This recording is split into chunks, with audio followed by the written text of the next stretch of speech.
Hey dudes, welcome to Splat from the Past, the only 80s themed horror and sci-fi show where things can get totally radical. Now today, I am just so excited for today's episode because I'm going to be interviewing Nicole Panter. Nicole Panter was the manager for the controversial, groundbreaking punk rock band, the Germs, LA-based punk rock band, and then after she left, she spent like nearly 2 years playing Susan in the Pee-Wee Herman Show, beginning at the Groundlings all the way to the Roxy Theater, which eventually became an HBO special that I grew up watching. And I'm having her on the show today to talk about all that stuff. She's also I think she's licensed in psychology, and she's also a writer, and she's taught in many other jobs. I'm going to have her on the show today to talk about all that stuff, and I just can't wait. So yeah, here is my interview with Nicole Panter.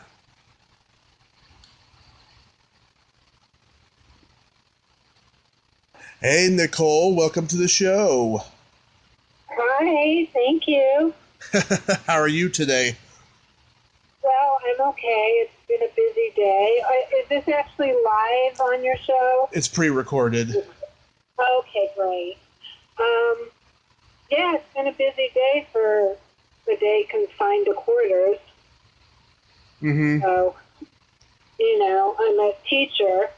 Yeah. And we have faculty meetings every Wednesday, so that's what I've been doing. Even during quarantine? Oh, yeah, I'm teaching my classes online. I'm a professor at CalArts. They teach screenwriting. Oh, nice. So, yeah, super fun. Yeah, that's what I do. So how can I help you? Well, this is such a great honor. Thank you for taking the time today. Going back in time, I read some printed interviews that you did years ago for research, and I saw that you had grown up in a unfortunate, toxic environment. Your stepfather invented the Philly cheesesteak, and you ran away from home at 14. But you had lived in Palm Springs your whole life at that point, right? For the first few years, I went to boarding school. To a Quaker school, and that was really great. And then they randomly decided to put me in public school in Palm Springs. But yeah, pretty much that's it. It was a weird little place. It's super gay now, Palm Springs. It was not super gay before. It was a type Republican place that everything was closed for 4 months out of the year during the summer when it was too hot. It certainly changed. Yeah, I mean, Sonny Bono was mayor of Palm Springs in the 80s and 90s.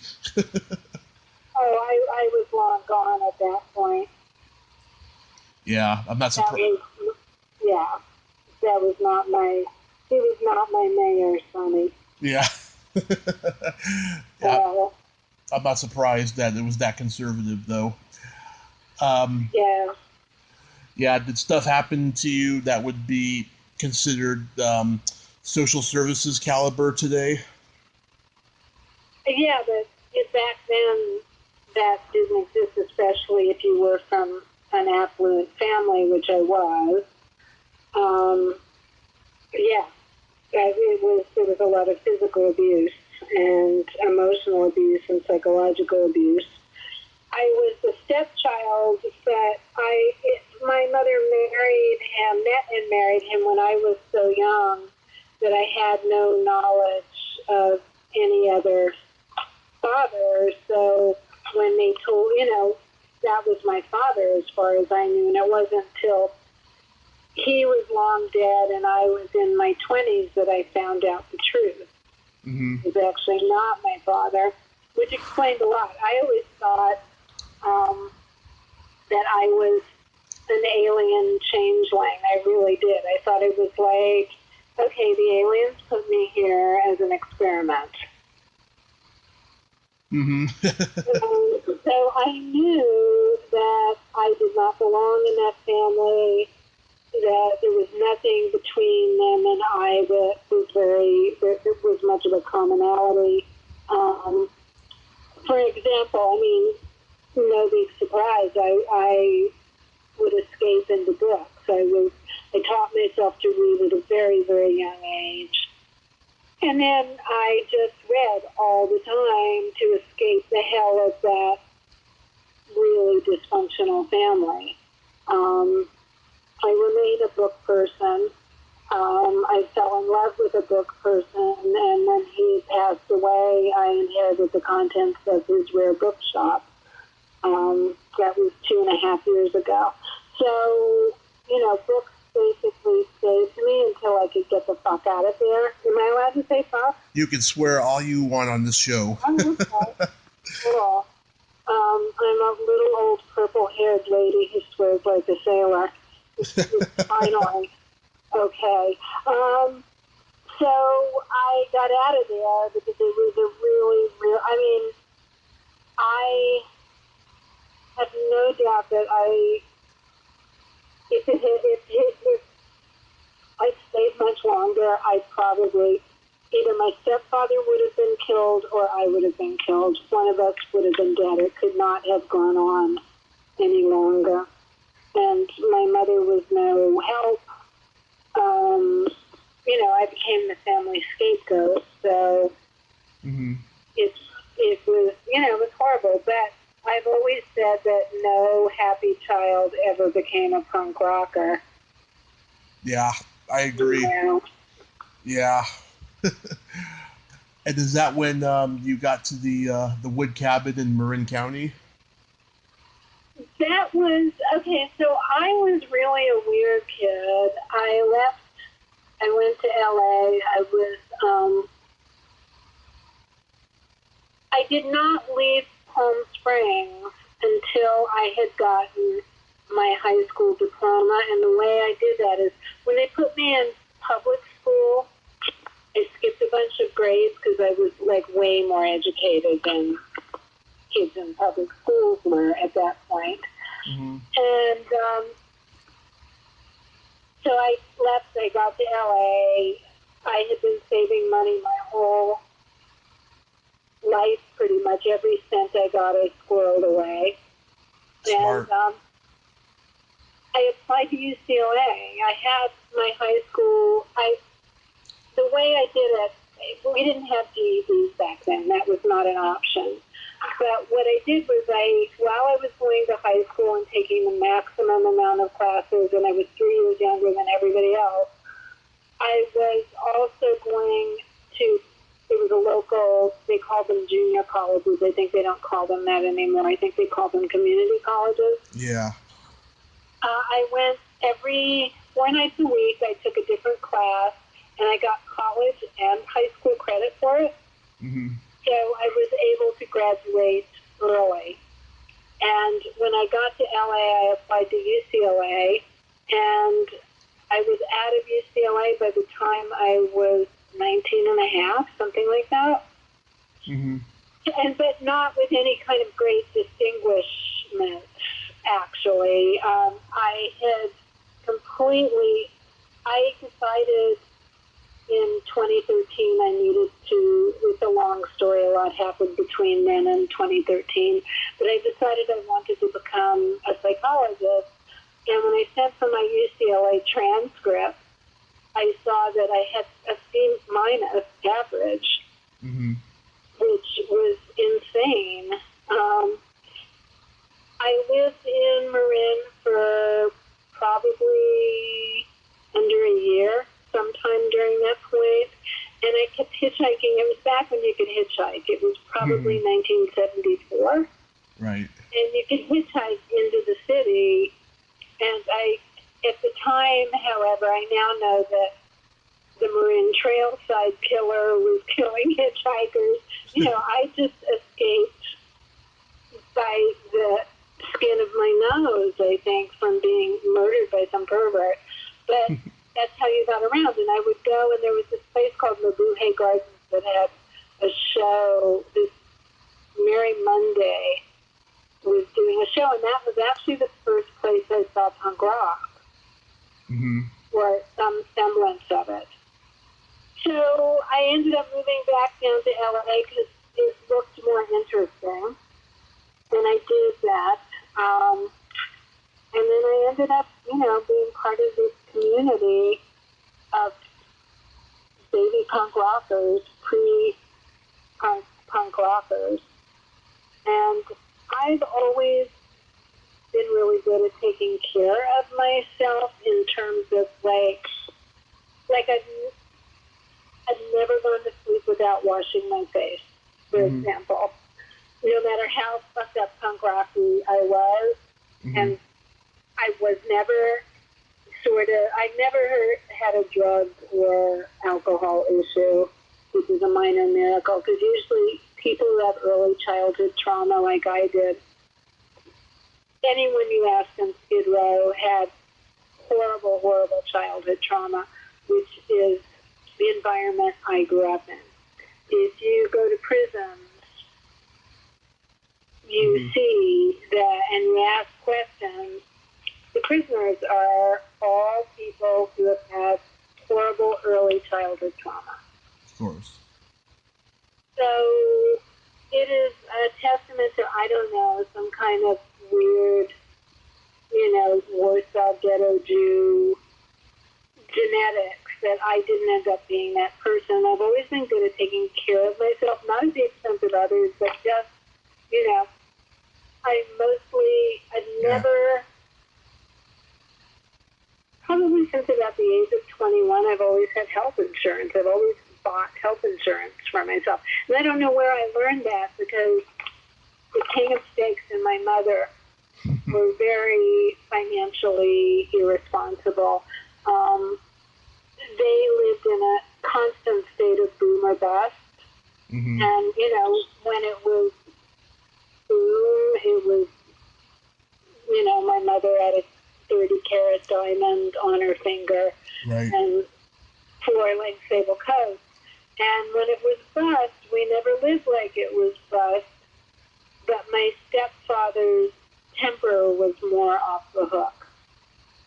So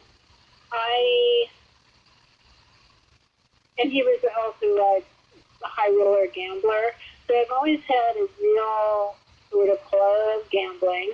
When I was 21, when I turned 21, Gary Panter, who was my husband at the time, took me to Las Vegas. Like, we took the train to Las Vegas. It dumped us out downtown, which used to be Fremont Street. He gave me $100. I gambled. I lost it in probably half an hour, and I was like, okay, can we go home now? And I think I've never gambled again since that. It just doesn't interest me. Yeah. So, growing up in a house where that kind of behavior, the opposite of that behavior, was the rule of the day, I just, I'm not a conservative person at all. I'm a fucking weirdo. But the things that most people use to cut loose just don't do it for me. I've never been much of a drinker. I've never been much of a drugger. In fact, drinking, I think when I was 13, I got really drunk on gin and threw up. Like, really threw up. Yeah. And I don't know that I've ever really had more than a mouthful of liquor at a time since then. I hate and fear throwing up more than I like the state that being drunk puts you in. So I never had those issues. I had other issues, but not those. That's good, though. I mean, sounds like you always had a plan in the back of your head about what you were going to do in the future after you got to a certain age. Well, the plan, it's weird now that you put it like that, because I didn't have a plan of something I was going towards. It was always this thing I was getting away from, which was my family, who were really crazy. And once I got out into the world a little bit during punk rock, my husband at the time, Gary, was and how it was that I could not deal with my family. And he kept insisting that, in fact, they were my family. At that point, it was my mother and my two younger half-sisters. Mm-hmm. And that the right thing would be to mend fences with them and deal with them. And for his sake, I did that. And it didn't take, I think we went over there maybe 3 or 4 times to my mother's house. And he said to me, you know, I think I'm not going to go to your families with you anymore. It's too horrible. It's too hard to watch. I said, what do you mean? And he said, well, it's like you're like this puppy and they keep calling you over and you think you're going to get petted, and instead they slap you or kick you in the teeth. And I was like, yeah, I told you.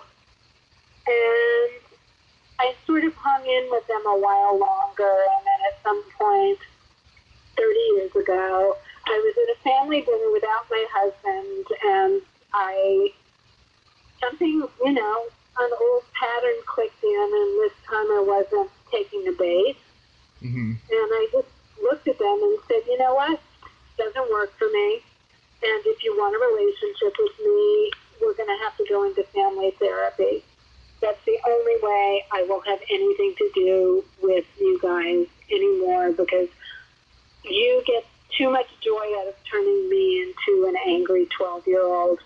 So I do not like this game. I am not going to do this game. You know where to find me. And I never heard from them again. Oh. And there were a couple of times where I found myself in the same... Excuse me. Bless you. Hold on. Not COVID, allergies. Yeah. I found myself in the same sort of wider family event room, and, you know, it was just unpleasant. It was just super unpleasant. And when my mother died in November of 2018, Bill had been killed the year before. My beloved had been killed the year before, and almost, well, it was 11 months. Mm-hmm. And I was in Maui with Ram Dass at a retreat. And he's the Be Here Now guy, for those who don't know who Ram Dass was. He's passed away as well this last December. And so I was there when I got word that my mother had died, and had about 10 seconds where I just, you know, felt like I was going to lose my shit. And then I was like, wait, you've been preparing for this for 30 years. Mm-hmm. This is not a place for you to lose your shit. And they didn't. I just was like, okay. You know, this is my own mother. We had always had a terrible relationship. I mean, I remember from the time before you can really articulate anything, I remember thinking this is a dangerous person for me, and she was. And it's interesting because I did the ketamine therapy protocol last year, and one of the things I experienced was my birth. Mm-hmm. And I experienced my birth as a contest between me and my mother. Sorry, we're all over the place here. It's okay. It really reiterated that the karma of that relationship was really not healthy for me, and probably not for her either. And you know, it's a great regret that I never had an emotionally present mother, but it's not the end of the world either. I have a student right now, an amazing student, mm-hmm. who has the most wondrous and horrible life story. He was born in Afghanistan. He was part of that minority where, do you remember when the Taliban blew up those tremendous monumental Buddhas in the hill? I vaguely remember hearing about it, yeah. Well, that minority, he's from that minority, and so they had to escape to Pakistan, where he and his family lived in a refugee camp. And then at 15 or 16, he had to escape to Indonesia, and he was one of those people that Australia had said they would let in, and then they reneged on it, and they were kind of these boat people at that point, and Indonesia finally took them in to like this shitty place called Christmas Island. Anyway, this kid now this kid had never seen a film. So he was in the refugee camp in Indonesia, and he was like 15 or 16, and he learned how to make films on his iPhone. And he's a filmmaker now, and he's really good. And, you know, that kid, when I think about, oh yeah, I had it rough, then I think about that kid who had that life where he really had no childhood. You know, I had moments of childhood, and there were certainly people in my life who, like my grandfather, who, and the housekeeper, who loved me and told me that this was just temporary, and I would be in a better place once I grew up, you know. So, it's all relative, right?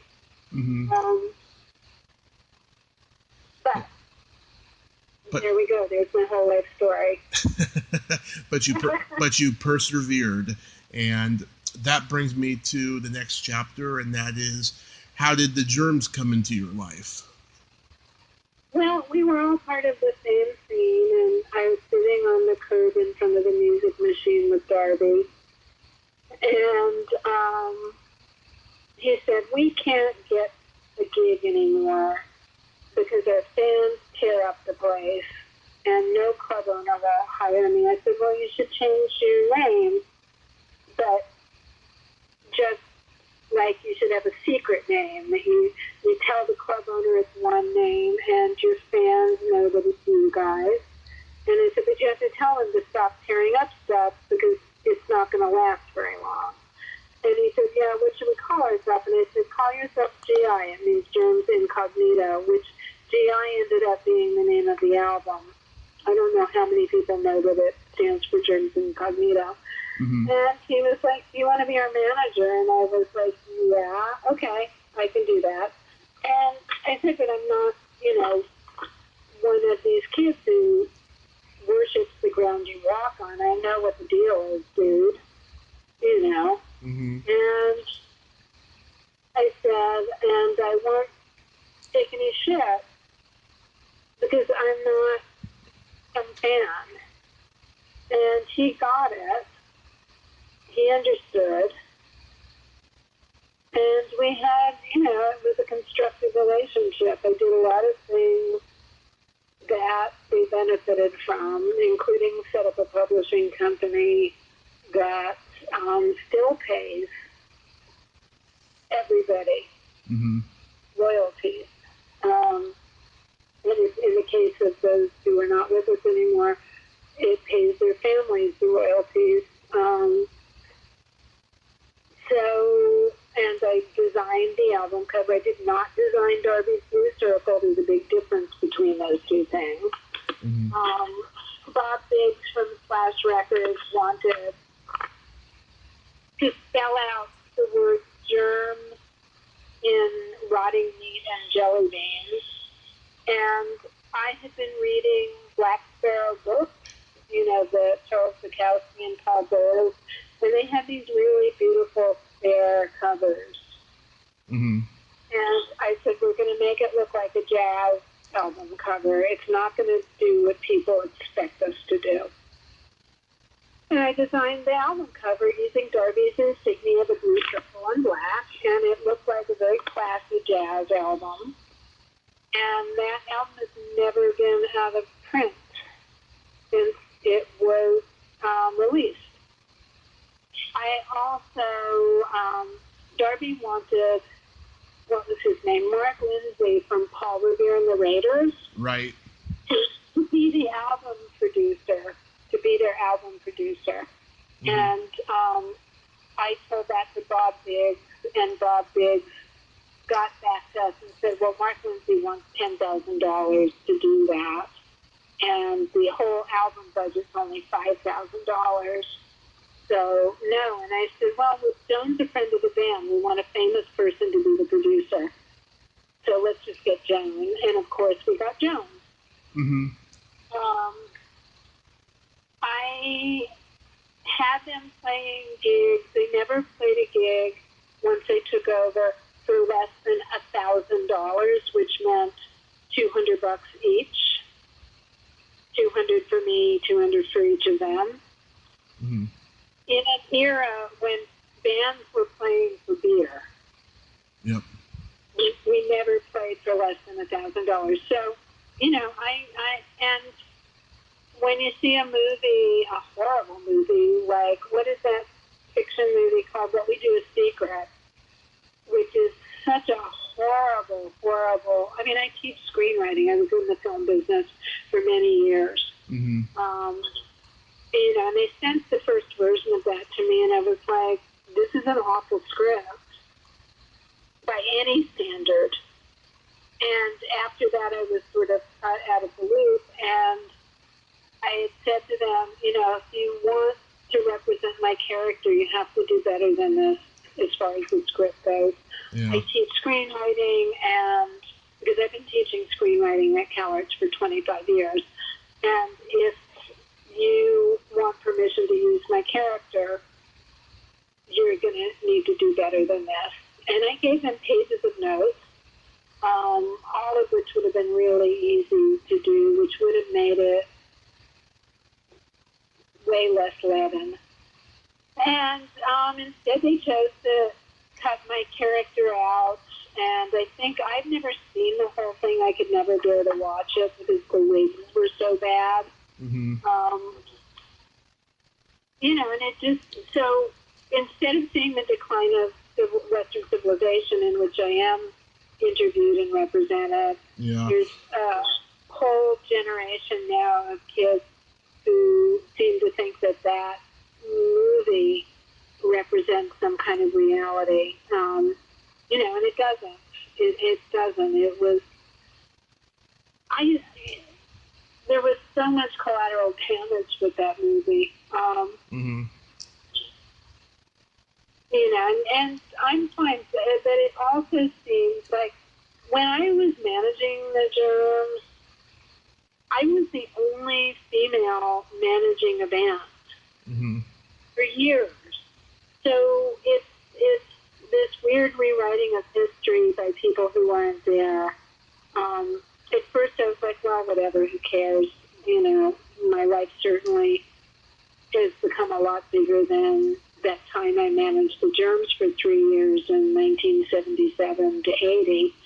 But lately it has started to bug me because it's this idea of, you know, erasing females who are in a position of power from, you know, from their power. So that really irritated me. So I've started pushing back quite a bit on that. And I retire from the CalArts job. Well, now who knows? I mean, it's probably pushed another year. I'm working on a book. I kept extensive diaries back then. And I'm working on a book that will, my attention will be fully on it as soon as I retire and move to my house in New Mexico. 2013, I decided, like a lot of people who grow up in really fucked up circumstances, I ended up in becoming a psychologist. For me, it was late in life. I did it went back to school for my master's in 2014. By 2018, I had gotten my doctorate. And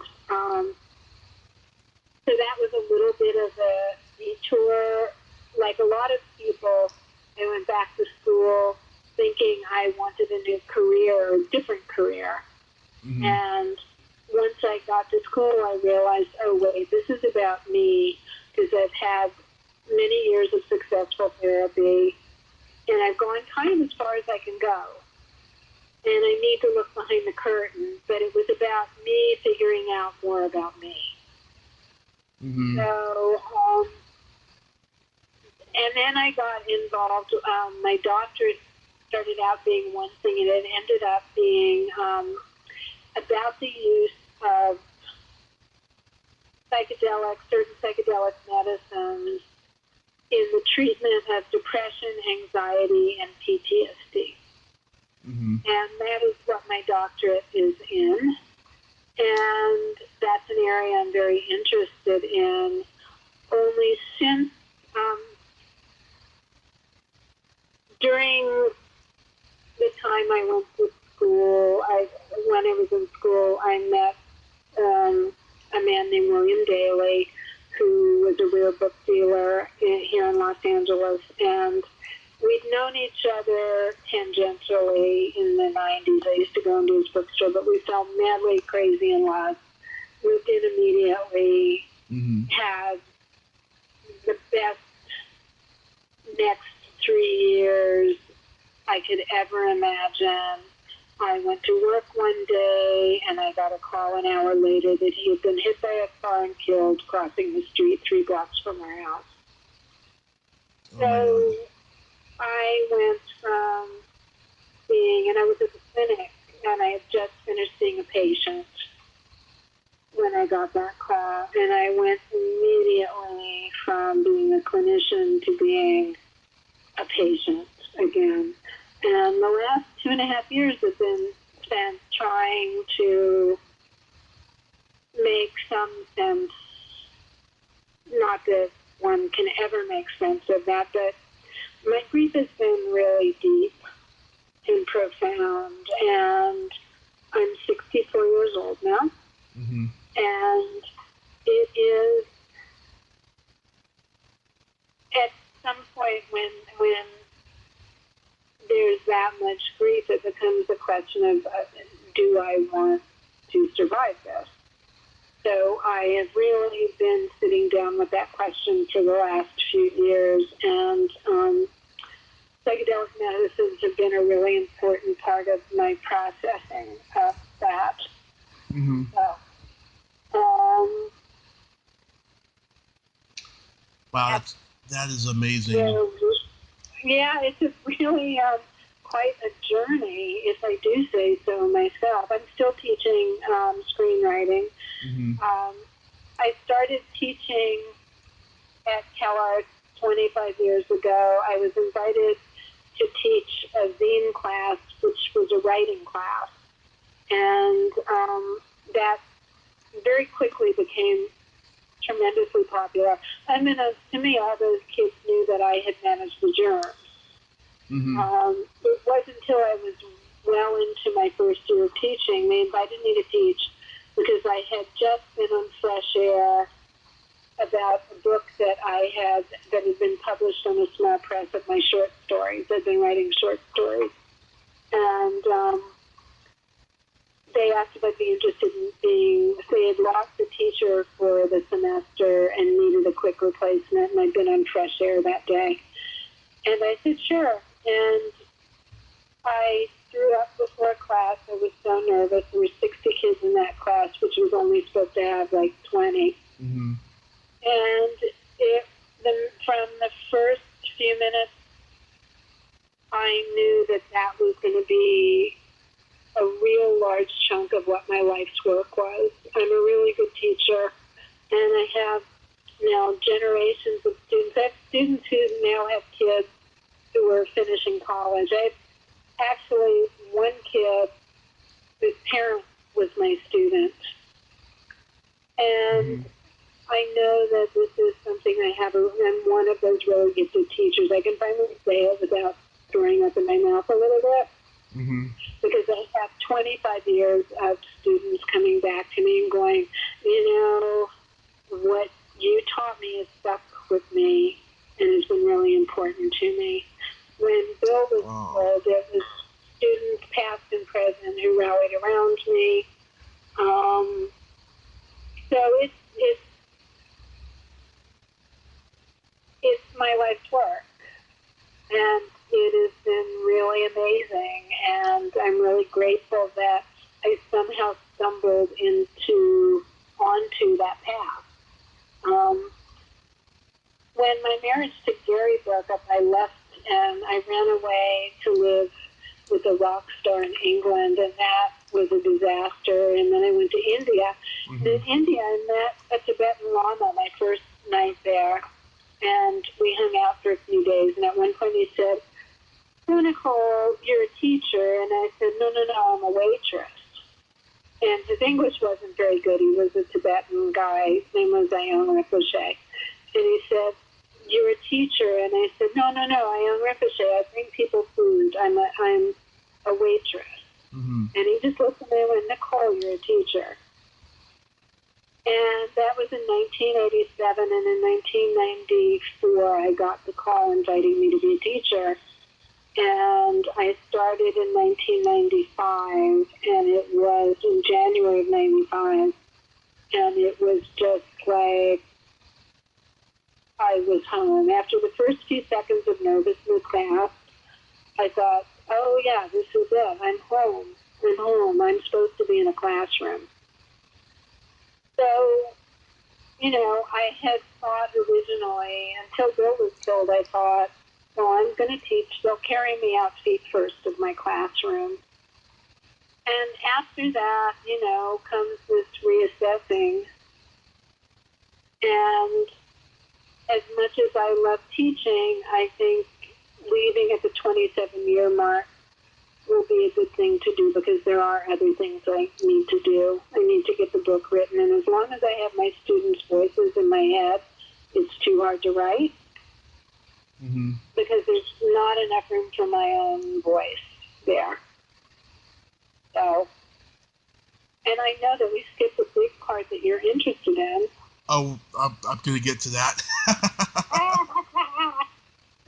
Okay. That is the thing that I feel is the most important thing I've done in my life. Yes. When I was 3 years old, me, my brother, my parents, we watched the Pee-Wee Herman Show on our local Fox affiliate, and I still have the tape to this day. I still have it, and I treasure it. And our only references for Pee-Wee was Pee-Wee's Playhouse and Pee-Wee's Big Adventure. And my parents, while they did laugh, they were shocked at how risque this show was, especially the Dr. Mondo scene. Now you know that I was involved in the earliest version of that, right? Yes, I do. Which was not the TV show. Yeah. Gary and I had divorced at that point. Pee-wee and Gary had a relationship that was very intrusive and destructive to my relationship with Gary. Mm-hmm. And I was done. I was involved in the very conception of it. Yeah. And then the two first iterations of it were a play, yep, which we did on stage, and every famous person in the world came. And if you look at that King of Comedy, the Rupert Pupkin character is totally based on Pee-Wee. Mm-hmm. I can tell. De Niro and Scorsese came to our show, our little play, and so did Cal Worthington. Cal Worthington was our first VIP guest on opening night. You grew up in L.A., right? I grew up in San Francisco. Oh, shit. So you don't know who Cal Worthington was? Oh, yeah. Go See Cal? Yeah. Yeah. I used to see him. Yeah. He was our very first VIP requesting tickets. So, wow. Okay, so I was part of that initial thing, and that play became a show on HBO, a one-off live show on HBO. Mm-hmm. I last year got a 59-cent royalty check that must have run somewhere. It served as the pilot for everything everything else that Pee-Wee did. Mm-hmm. And it was a very unfortunate circumstance because the woman who conceived of the show was cut out of it. Pee-Wee had a 5-minute stand-up act Mm-hmm. at the ground. And this woman saw that and said, I want to do a kid show for adults, and I want to make this guy the MC. And she got the ball rolling, and she hired the rest of us. My husband at the time was a production designer at Panter. Mm-hmm. And so we were doing this on a pinky promise swear that when the big ship came in, everybody would get an equal cut, from the PAs to Pee-Wee. Mm-hmm. And it didn't shake out that way because unbeknownst to us, Pee-Wee was frantically working behind the scenes with a manager and an agent to basically put all the coins in his pockets. And so for all of this year and a half or so of effort, which we were all supposed to share in equally, shortly before we were due to tape the HBO thing, Paul gathered us all together and said, I've got everybody's contracts. And we looked at them, and they were like minimum wage contracts with no ownership of the property. Mm-hmm. And everyone was up in arms, but then it was like, okay, let's do this and sort it out later. Wow. And of course, it never got sorted out to anybody's advantage except Paul. Mm-hmm. And in fact, when they revived that show for the Broadway, and the original writing credit on that, which has been changed, was written by the cast. Oh my and God. it was changed, I noticed. I thought sort of after that, a number of years later, or a number of years ago, and saw that credit had been changed. And that's the nastier side of Hollywood, really. And Paul is really difficult. That's no secret. Mm-hmm. I think that everybody knows that there have been a million announcements of projects he was about to undertake, and they never come to fruition. And the latest was, who's that great guy who does like 40-Year-Old Virgin and stuff like that? Steve Carell. No, the guy behind the scenes. Oh, Judd Apatow. Judd Apatow was the latest big name, and that recently everybody admitted had fallen to shit. Oh. Yeah. Well, Paul is very difficult. And you can see by his career trajectory that I'm not making this up, that it's bitterness. And weirdly, I have no bitterness. It would have been nice to have a nice chunk of money Mm-hmm. From that, but that didn't happen. But, I was able to get work in the business, and I ended up being a script doctor. And I ended up making a lot of money fixing broken scripts. And then I was invited to teach, and, I've never looked back. It's my want. I've always been able to provide for myself. Mm-hmm.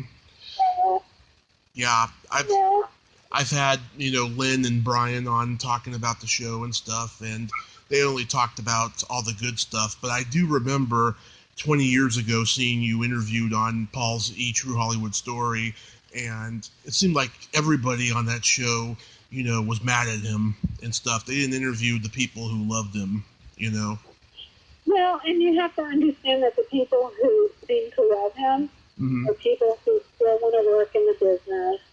His livelihoods depend on it, right? Right. Don't want to make Paul mad at them. And, Lynn is just the sweetest person in the world and never says anything about anyone. And I'm just happy to just tell it like it is. There's a lot of carnage that Paul left in his wake.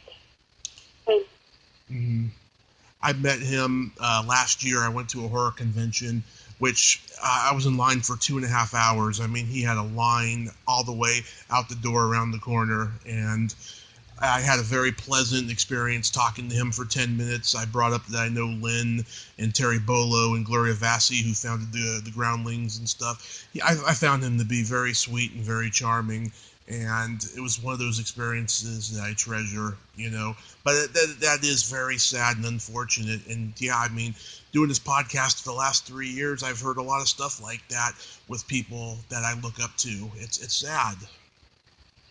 Well, it's also, a place where the stakes are high and it draws a lot of sociopaths because they flourish in that atmosphere. And I don't know, I think not to denigrate your experience with Paul, Mm-hmm. but if he's doing horror conventions, it's because he needs the money. Yeah. I agree. And what's he going to do? Write to him that he's very self-destructive, but he's maybe not that self-destructive. I mean, that's one of the things about Paul that's really incredible. He's one of the most incredibly talented people I've ever known. And he's also one of the most self-destructive people I've ever known. The world should have been that guy's oyster. Yeah. And if you look at his career path, it has not been. And you have to ask yourself, why? And I think the answer is sort of obvious. And at this point, if he was a shit to fans to their face, there's nowhere to go from there. Yeah.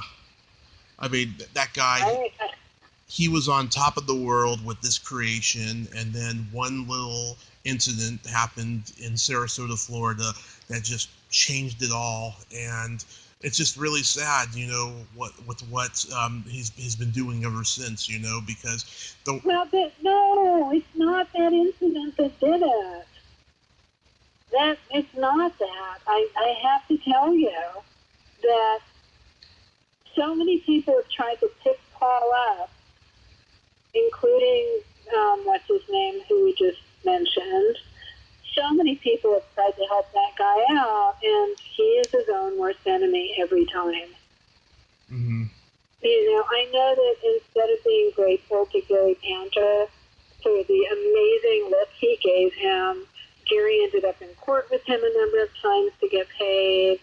Gary also, when they revived the show that we did on HBO, and basically slapped a fresh coat of paint on everything that Gary had designed. In the end, Pee-Wee offered him $500 and no credit. Ugh. I mean, it's not that he was caught wanking in the theater that is the thing that, Hugh Grant got caught with a prostitute. Mm-hmm. 1 million people have been caught in compromising situations and have managed to be forgiven and become, and when I say forgiven, I put that in, quotation marks, have managed to, reach their past glory again. That's not the thing that did Paul in. Mm-hmm. It's not the thing that has kept him. It's who he is and how he is with people. He really has no gratitude to anyone. He has no gratitude to the people who have helped him along the way, and that has bitten him in the ass again and again and again. Mm-hmm. That is just terribly sad. Yeah, it is. I was reading in one of those interviews that I was reading that your ex Gary was friends with Matt Groening. Yes, when we were all young in Los Angeles, Matt used to work at Licorice Pizza, which was a record store. He was a fan of Gary's. Gary was a really accomplished artist, and when I met Gary, I met Matt, and I had forgotten about this, but Matt had reminded me after he became really famous. He said, "Do you remember one day when they were all making fun of me because I couldn't draw?" And he said, "It's okay, Matt. You'll be able to buy and sell every one of them 1,000,000 times over." And he said, "You were right." So, yeah, Mary and Matt were like besties. I've said Matt more times than I can count. He worked at the Reader, which was a weekly paper, and he was he wrote about music, and they let him do a weekly strip called Life is in Hell. And, it was kind of a joke, like, oh, look how badly drawn this is, but it's really funny. And so that was, really fun, Yeah, did you know Mimi Pond? No, she wasn't really part of our little gang at that time. I knew her work, but she started working sort of after they were kind of well established. She wasn't really in my consciousness that much. She never came over or anything like that. Linda Berry came over once and she was really rude to me. She doesn't like other women very much. Yeah. She's one of those wants to hang out with the boys girl. She wants to be the only girl that hangs out with the boys. Yeah. That was funny. And, there was Art Crumb came over at some point when he was in Los Angeles. And he and Gary spent time together. It was an interesting, fun time. Yeah, the reason I asked about Mimi Pond was because I had her on the show back in December, and we were good for about 30 minutes, and then she got really bitter, and then she's one of those people who, if you disagree with her, she doesn't like you, type of people, and I got really, really upset. I mean, she has rubbed me the wrong way ever since. Oh my God, well, I'm sure I've rubbed you the wrong way by telling you my Pee-Wee experience. Oh, no, not at all. I'm not bitter. Oh, no, not at all. You've done very good. But she was just being judgmental to me because she told me, after, she wrote the first episode of The Simpsons, right? And they let her go after that. And she was telling me how, she's not a fan of the show, that she didn't think the humor's show is good for her taste. She prefers King of the Hill. And I said, I prefer Family Guy. And then she basically called me a misogynist in so many words. Oh my God. Well, I don't really know her except, at a very long distance. It's interesting because Wayne has always been like Gary Panter Jr. to me. Mm-hmm. He kind of has Gary's good old boy shtick down, and a lot of his work reminded me a lot of Gary's. And that's their husband, right? I believe Wayne so. White? He's the voice of Globey on Pee-wee's Playhouse, right?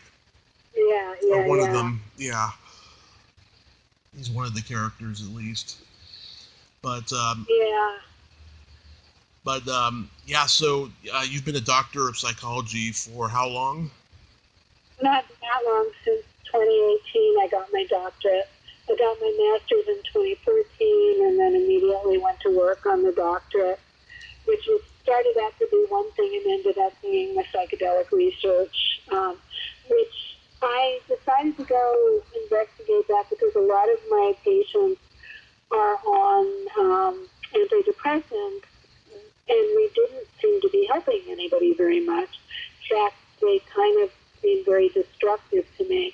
So I'm very interested in alternatives to antidepressants, and ended up investigating this other avenue, which is psilocybin, LSD, and MDMA, somewhat, although I do not consider that a psychedelic.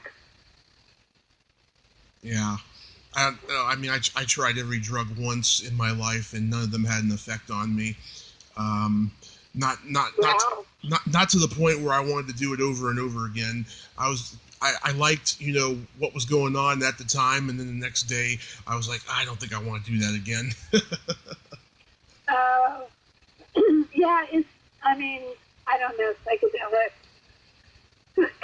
are kind of a whole other thing, I think, because it's not like, well, I did a ketamine protocol for depression last year, which is you, under the care of a psychiatrist and a therapist, you do a ketamine trip twice a week for 4 weeks. And I can't imagine, I know that ketamine was like a party drug in the 80s or 90s, and I can't imagine how in the world that was a party drug. It was a lot of work doing the ketamine voyages, but they were very, very, very constructive. I would not recommend doing it on your own. I would only recommend doing it with trained professionals, therapists, and psychiatrists. But it was very, very, very helpful to me. Yeah, I was a pretty bad alcoholic for about 4 years, and then I had a car accident 5 years ago, and so I'm done with all substances for now. The only substance I have is caffeine. I'm addicted to coffee right now. Well, there's Michael Pollan just did a whole thing about coffee, and it's only and apparently it's only available as an online book, a Kindle book. Mm-hmm. But it is, he did a lot of self-experimentation on it, and apparently coffee really does affect you when you're on it versus being not on it. He monitored that, like he went off it and documented what was going on, and then went back on it gradually and documented the changes. And apparently it does quite alter our consciousness. So, Never thought of that before. Yeah. Huh, that is interesting. I mean, I have noticed since I've been addicted to it that, I get a rush when I drink a lot of it. I get like a creative rush, because I write, I do research for my podcast, and just like every time I drink so much caffeine, I just have this creative rush to just keep going, and I get all these great ideas. Yeah. So it does work for you that way. It does, yes, but there's also a part of me that's got to think about the health side too. I mean, I got my physical back in November, and my blood sugar was pretty high, so I stopped putting sugar in my coffee, and I just use milk, and occasionally half and half, but half and half is a lot more fattening than milk, I found out. And I go back next week, so I just hope that my blood sugar has gotten better, because I've been exercising before quarantine started, and I've been dieting. So the other thing that caffeine does is it raises your blood pressure. Mm-hmm. It does blood pressure, but there's nothing proven about the blood sugar. Well, if you put sugar in it, of course it's going to raise your blood sugar. Mm-hmm. You have to not put sugar in it. I don't put sugar in mine, and I only use non-dairy, like it's almond milk cream. Mm-hmm. And I only have one small cup in the morning to get me going.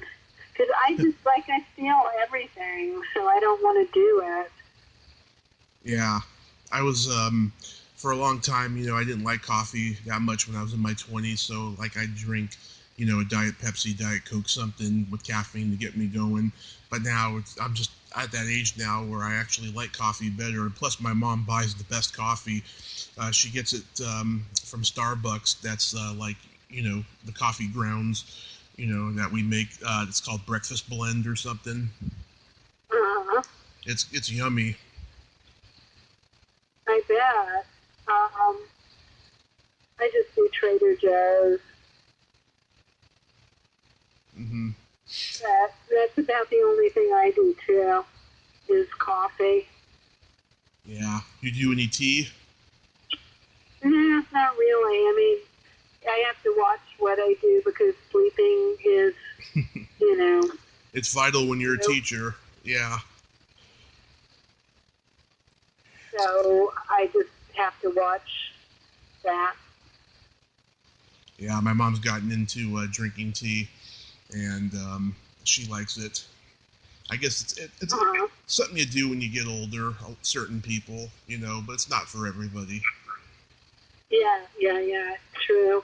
So where was the horror convention that you saw Pee-Wee at?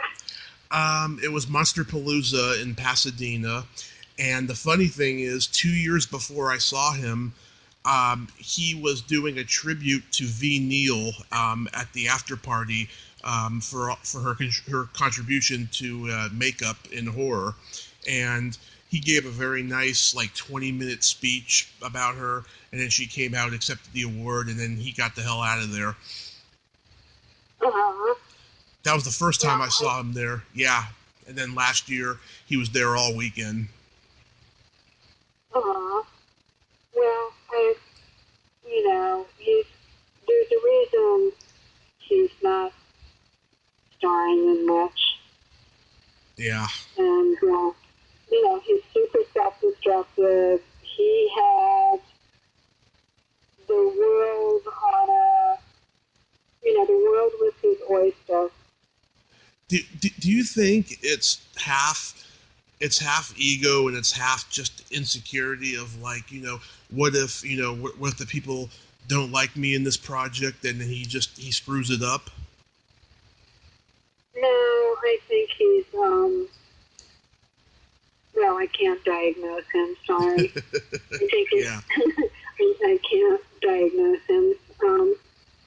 I know what my thoughts are. Mm-hmm. And, I think it's some kind of personality thing. Maybe he's schizophrenic or something? No, I just think that he's very, I don't know. Well, I do know, but I'm not going to say. He's just a very odd, eccentric guy, basically. Now, some people are just super self-destructive. It's, like Donald Trump, the ego of Donald Trump, right? Mm-hmm. He's a type A narcissist. Well, there's that. Donald Trump is a malignant narcissist, and, Yeah. do the math. And it's interesting because no one is willing. I mean, it's none of the projects ever come to fruition. It's very weird. Mm-hmm. It is. Yeah. And of course, he had that feud with Phil Hartman, and then they patched things up just before he died. Well, who told you that? I'm trying to remember who did tell me that. Well, I know that they did have the feud. It was always public. He did interviews where he talked about what had happened, but what patched it up. I'm trying to remember who told me. I can't remember. Yeah, as far as I know, when Phil died, he was still not talking to Pee-Wee. Yeah. FYI.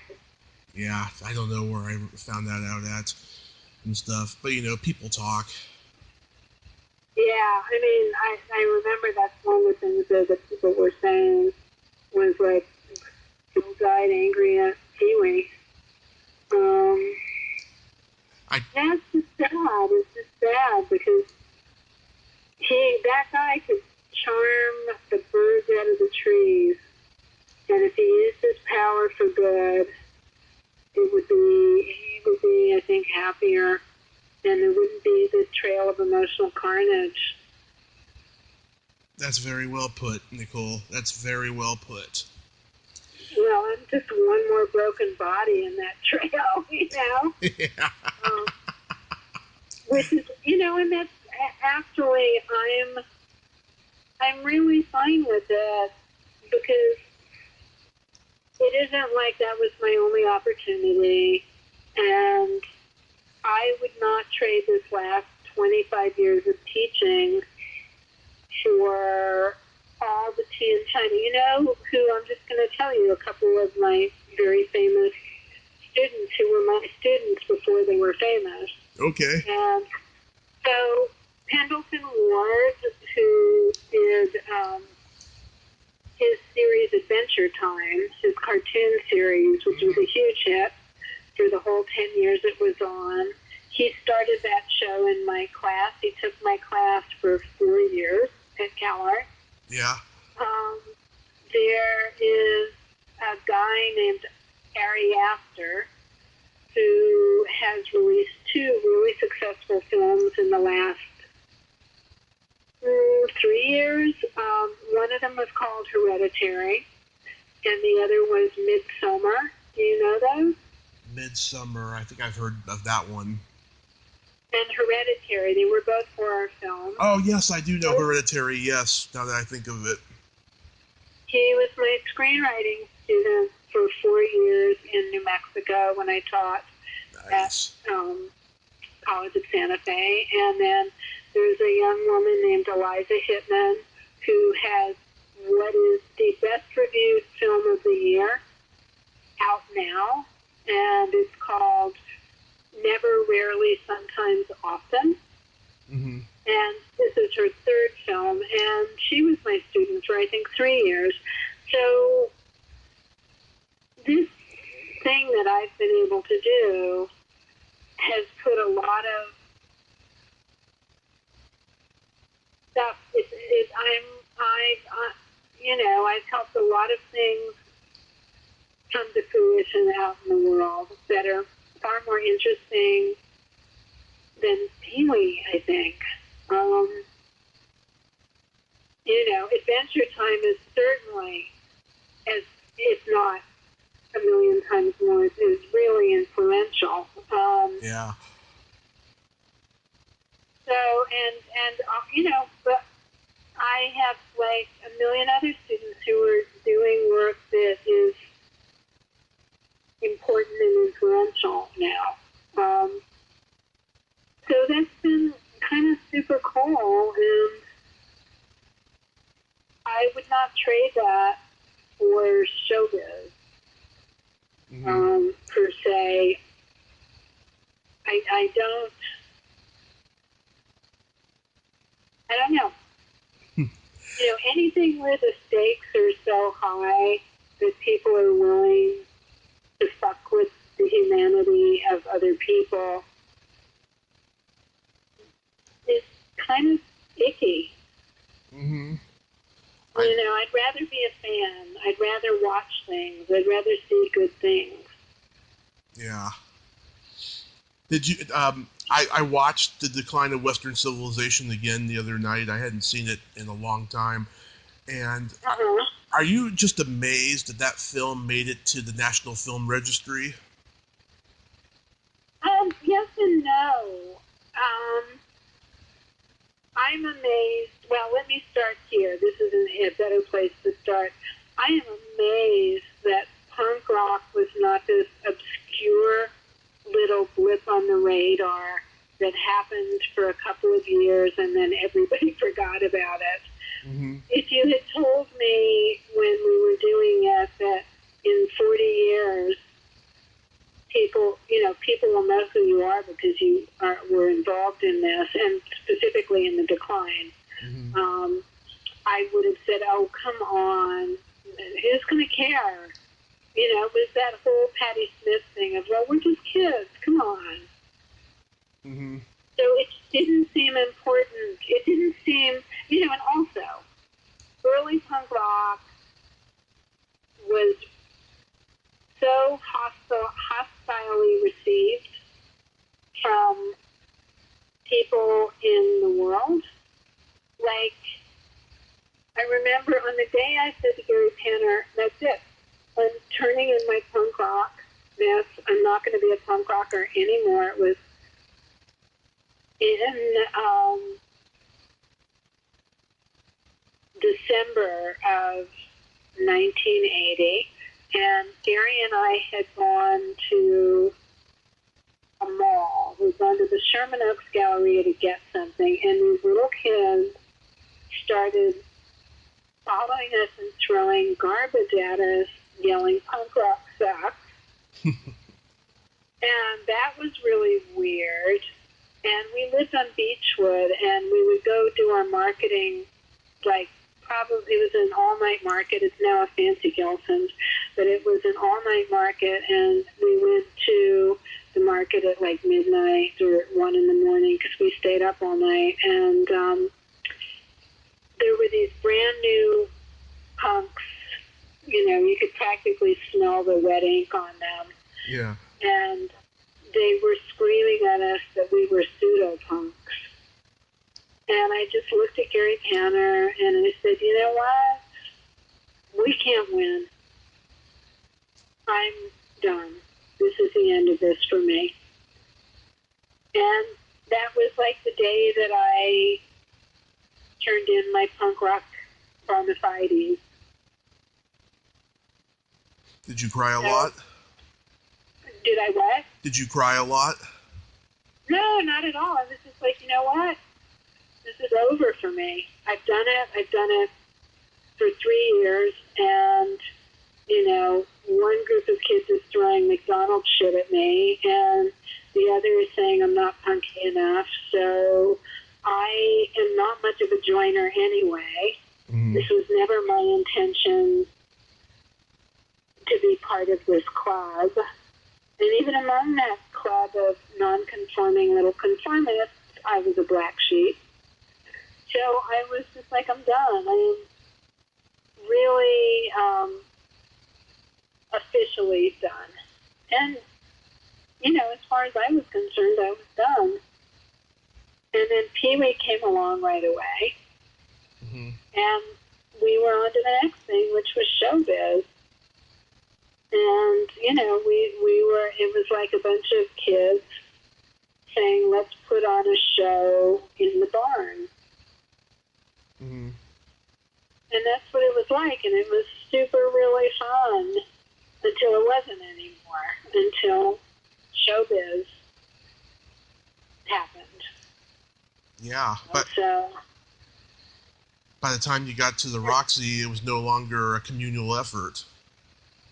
Well, it was a communal effort to the very end, but when Pee-Wee did that, it was really heartbreaking. It was a really heartbreaking moment in my life, and I was also kind of relieved because, you know, Paul had become a really destructive element in our relationship. So I was just like, done.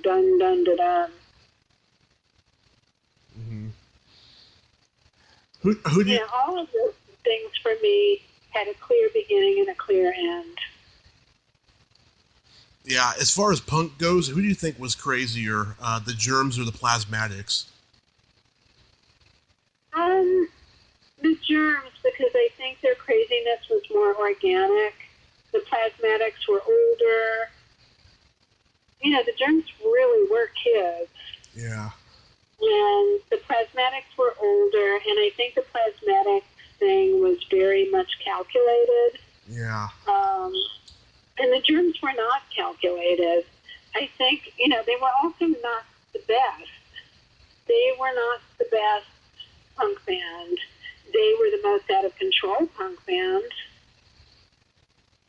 Darby almost would not, he kept refusing to be in the Decline, and I had said to him, you know what, if you don't do this, I'm quitting, because I think you should do this that much.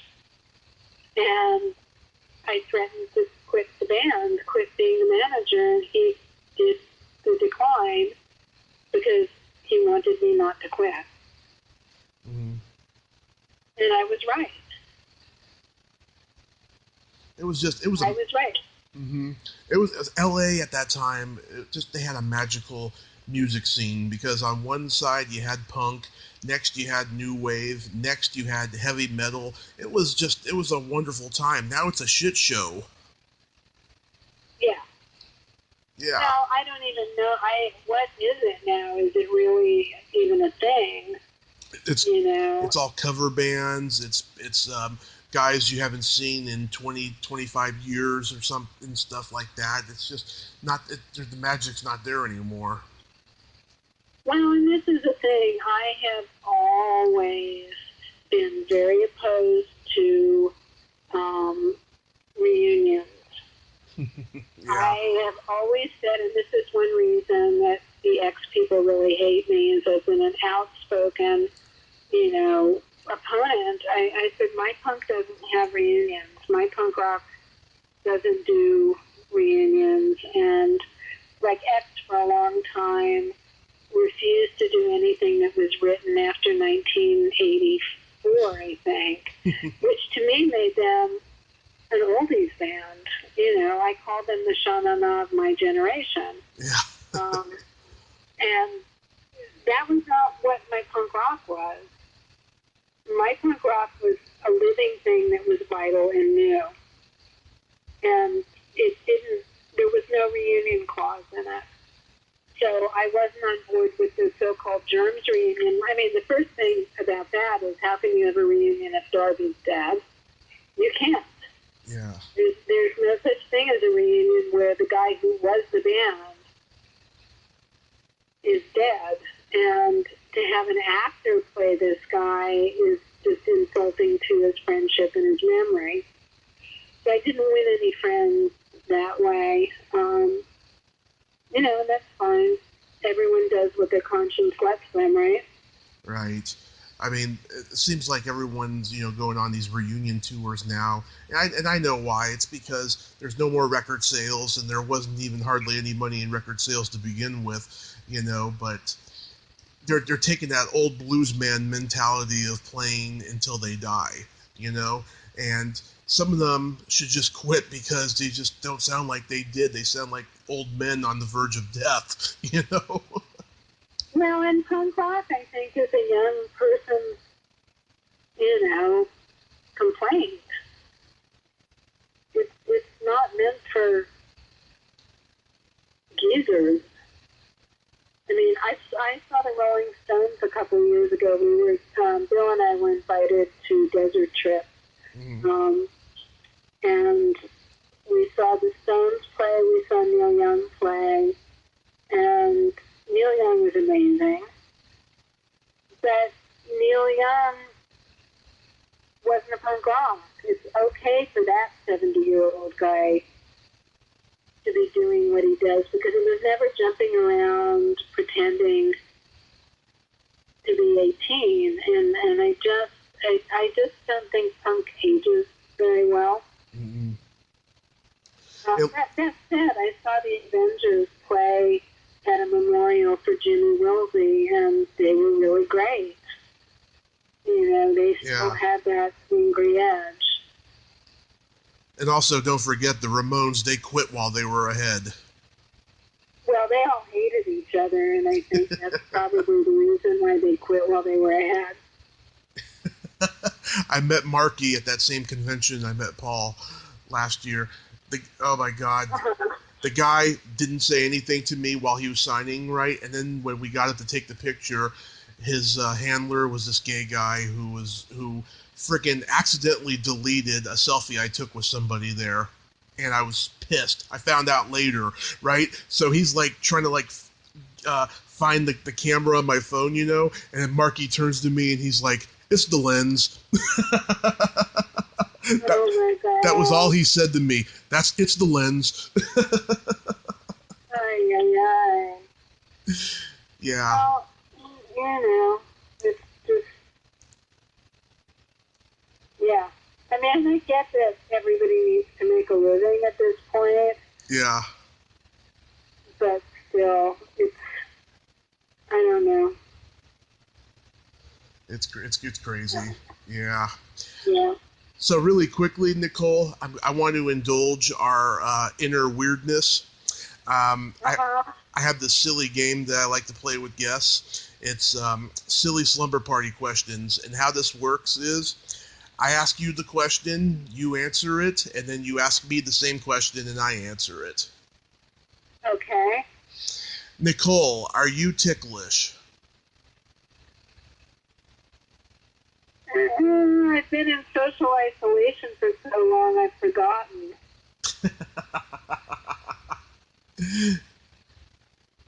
Tommy, are you ticklish? I am baby ticklish, yes. Okay, I have a little doggy who's ticklish. Oh, that's cute. What's the doggy's name? Cleopatra Jones. Oh, I love that. Love that. She's a little poodle Jack Russell mix. And she's like a Jack Russell covered in poodle hair, and she's very ticklish. And she loves to be tickled every morning. I call her Wiggles and Giggles. She's fucking giggles, this little doggy. Yeah, I love being tickled too. Is your belly button an innie or an outie? Wait, I thought it was just one question. It is. Oh, no. It's a series of questions. Oh, it's an innie. What's your belly button, an innie or an outie? It's an innie. Okay. What color are your toenails painted? I don't paint my toenails. What color are your toenails painted?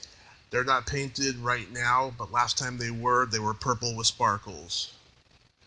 Oh, nice. Yeah, I like to do them every now and then. I should coming up soon because summer's almost here. What would you say is your best personality trait?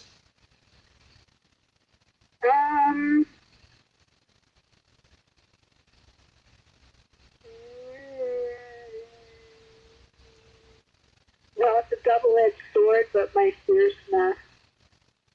Fierceness. Yeah.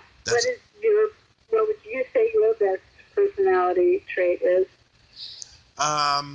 It's two things really. It's my sense of empathy and the fact that I'm not easily offended and I have no filter.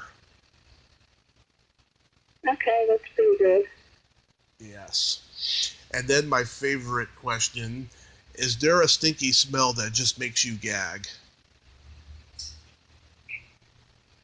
Yeah, and I can't even describe it. I smelled it walking through the market in Haiti, in Port-au-Prince, in 1986, and it was a cross between sewage and rotting fruit, like poop, sewage, and rotting fruit. Ugh, that's bad. Yeah, it is.